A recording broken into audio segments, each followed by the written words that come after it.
tu smo. Ovo je bilo. Baš je lepo. Lepa priroda. Eto, sine, da živiš još 55, pa posle šta god bude. Pošto danas ti je rođen dan, da ti je srećan sa svojom familijom, da uživaš dugo i da uživate ove lijepe stvari i da budete sretni, zdravi i veseli, to mi želi baba. Hvala, majko. Da imaš li ti koji reč? Ili stih? Može neki stih.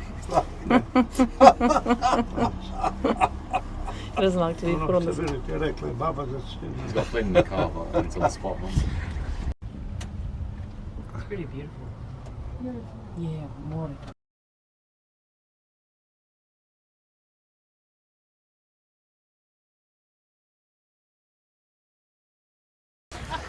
Evo smo ovdje u ovom lepoj plaži, zove se Rosebud, znači pupoljak ruže. Stvarno je divna plaža.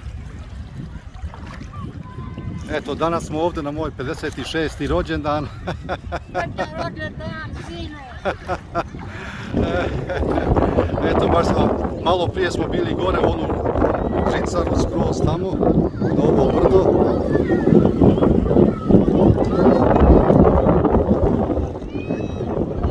Stari, jel ima nešto u stihovima?